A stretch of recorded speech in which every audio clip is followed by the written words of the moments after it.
আগে যা করিনি সেটা এই জীবনে আর করব না, সেরকম তো কোনো কথা নেই। সত্যি কথা যদি বলি, আমিও ভেবেছিলাম যে তুমি অনেক কিছু করতে পারো না উমা। তারপরে দেখলাম বাহ, তুমি সেই সব কিছুই করতে পারো। আসলে পরে ভেবে দেখলাম পরিস্থিতিতে মানুষ সব পারে, মানুষের মতো বদলাতে কোনো প্রাণীই পারে না। ঠিকই আছে, তুমি বদলেছো, আমি বদলেছি, ঠিকই আছে। আমি তো তোমার বদল দেখে কোনো অভিযোগ করছি না, তা তুমি আমার বদল দেখে অভিযোগ করতে যাচ্ছ কেন? এটা তো আমার এক্সপেকটেশন নেই। আর এটা রিকোয়েস্ট করবো তোমাকে শেষটা, আসলে কি জানো, সামনেই তো আমাদের মেয়ের বিয়ে, আর সত্যি কথা হলো আমাদের ছেলে বা মেয়ে ওরা কেউ সুস্থ পরিবেশ পায়নি। দোষটা হতে পারে আমার বা তোমারও হতে পারে, সে নিয়ে আর আজ আলোচনা করলাম না। তবে চেষ্টা করো যাতে এই কিছুটা দিন বাড়িতে যেন একটা সুস্থ পরিবেশ থাকে। এমনিতেই তো সাজি বিয়ে করে বাড়ি ছেড়ে চলে যাবে। তোমার কি ধারণা আমি পরিবেশ নষ্ট করি? বৌদি কথায় কথা বাড়াচ্ছ কেন? দাদা তো নিজের স্বার্থে কিছু বলেনি, মেয়ের ব্যাপারে বলেছে। আর ভুলে যাচ্ছ কেন, মেয়েটা তোমারও তো একটা দায়িত্ব আছে ওর প্রতি, নাকি? দিদি ভাই চলো চলো, এখন এখানে থাকলে তো অনেক অ্যাডভাইস শুনতে হবে, তাই না?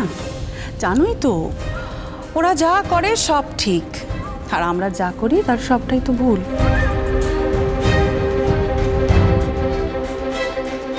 হ্যাঁ সাজি, তোমার কোনো রিকোয়ারমেন্ট আছে আমাকে বলো।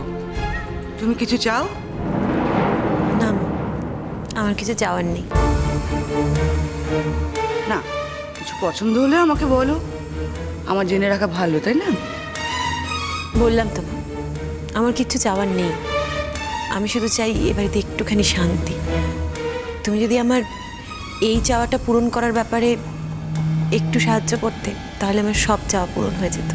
সাজি, আমি যা চেয়েছি আমি সৎভাবে তাই বলেছি মা।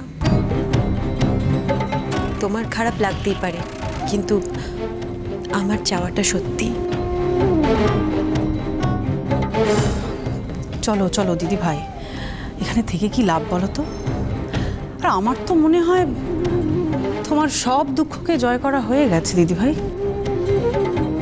নতুন করে দুঃখ পাওয়ার তো কোনো মানে হয় না। চলো, আমাদের দেরি হয়ে যাচ্ছে। কোয়েল, আবার কি হলো? মেয়েকে ফোন করে একবারও জেনেছো যে ঠিক মতো পৌঁছেছে কিনা, কখন ফিরবে? আরে বাবা, মেয়ে তো বলেই গেছে যে আজকে রাতে ফিরবে না। বলেই গেছে বলে সমস্ত দায়িত্ব শেষ হয়ে গেল? একবার তো ফোন করে জানতে পারতে। হয়তো আজকে রাত 10টা-11টার মধ্যে ফিরেও আসতে পারতো। প্রয়োজনে আমি ওকে গিয়ে পিক আপ করে আনতাম বন্ধুর বাড়ি থেকে। দেখো, মেয়ে একটা রাত ওর বন্ধুর বাড়িতে বার্থডে পার্টিতে থাকবে বলে গেছে, তারপরেও আমি ওকে 10 বার ফোন করব? পারবো না গো। মেয়ে তো বড় হচ্ছে, বারবার ওকে ফোন করে বিরক্ত করলে তো রাগ করবে। এ কি কোয়েল, তুমি এখন থেকে মেয়েকে ভয় পাচ্ছ নাকি? মানে এতে ভয় পাওয়ার তো কিছু নেই। অদ্ভুত কথা বলছো। মেয়ে একটা রাত বাইরে থাকবে, বন্ধুর বার্থডে পার্টিতে থাকবে, এতে এতে কি এমন মহাভারত অশুদ্ধ হয়ে যাচ্ছে সেটা তো আমি বুঝতে পারছি না।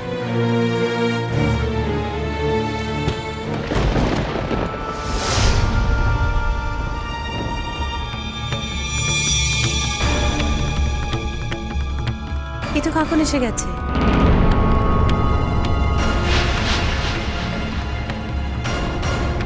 ভাই কি রে, পুজো দিতে গিয়ে এত দেরি করলে যে? কি হলো নতুন বউ? হলো কি আক্কেল জ্ঞান বল দেখিনি। তোরা মেয়েটাকে নিয়ে যাবি বলে কোথায় ঘুরতেছিলি, হ্যাঁ? আর ওকে নেডি হয়ে থাকতে বলেছিস, এ তোদের ভারী অন্যায় কিনা? মামনি, আমরা একটা খুব জরুরি কাজে গিয়েছিলাম। এই কাজটা আমরা যদি আজকে না যেতাম তাহলে খুব বড় একটা ক্ষতি হয়ে যেত। কি ব্যাপার জিয়া? চলে এলে? আর তুমি ওদের সঙ্গে কোথা থেকে এলে?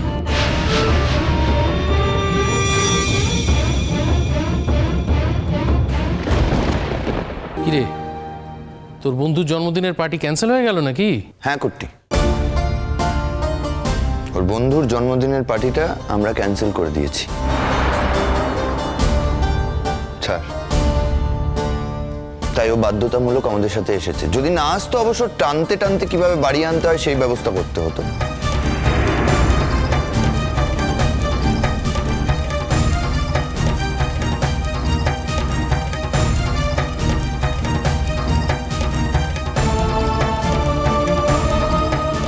কি হয়েছে পুপুল? এই পুপুল, কি হয়েছে আমায় বলতো? ও কোথায় গিয়েছিল? কোন পার্টিতে? কার বাড়িতে গিয়েছিল? কোনো গোলমাল করেছে নাকি? এই জন্য আমি বারবার আপত্তি করি। এই জন্য আমি কখনো চাই না যে ও রাত্রিরে কোথাও যাক, কোথাও থাকুক। তো আমার একার আপত্তিতে কি হবে? আরেকজন তো হাল ছেড়ে দিয়ে বসে আছে, তার তো কিচ্ছু বলার নেই। এই শোনো, তুমি সব ব্যাপারে আমাকে একদম দোষ দেবে না। সব কিছুর মধ্যে সবসময় আমাকে জড়াবে না বলে দিলাম।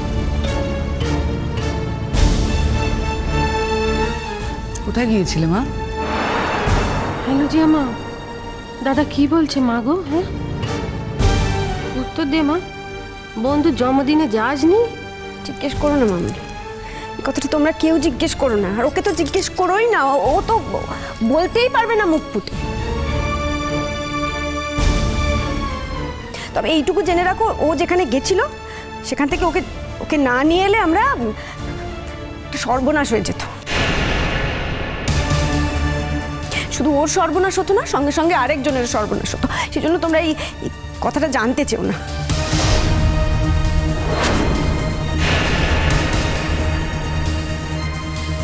না কঙ্কাবতী, তুমি আজকে 1000 বার বারণ করলেও আমি কথাটা বলবো সবাইকে। আমি আমার দিদির এত বড় সর্বনাশ হতে দেবো না।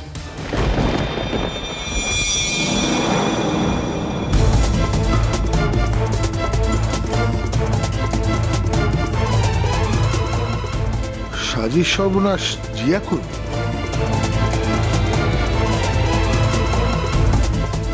এসব কি কথা তোমরা বলতেছো? আমি তো কিছুই বুঝছি নিকো।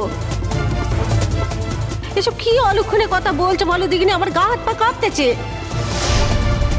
পুপুল, জিয়া কি করে সাজির সর্বনাশটা করলো সেটা একটু বুঝিয়ে বলবে? তুমি সত্যি শুনতে চাইছো কথাটা কাকিমণি? আমি বলবো তুমি এই কথাটা শুনতে না চাইলেই ভালো করো। শোনো কাকুন, আমার মেয়ে এমন কোনো কাজ করতে পারে না যেটা আমি শুনতে পর্যন্ত পারবো না।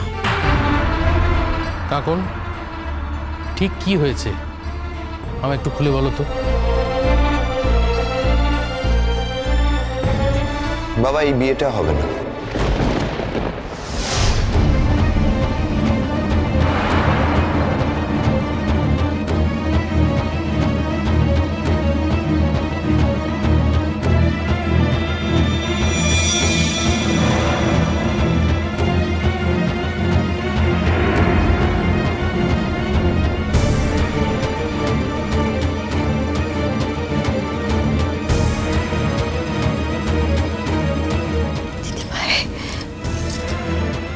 আমার খুব নার্ভাস লাগছে পুপুল। ইয়ালি করো না, কি বলতে চাইছো স্পষ্ট করে বলো না। বাবা, দিদি এতদিন ধরে একটা লোককে ভালোবেসে আসলে অন্যায় করেছে।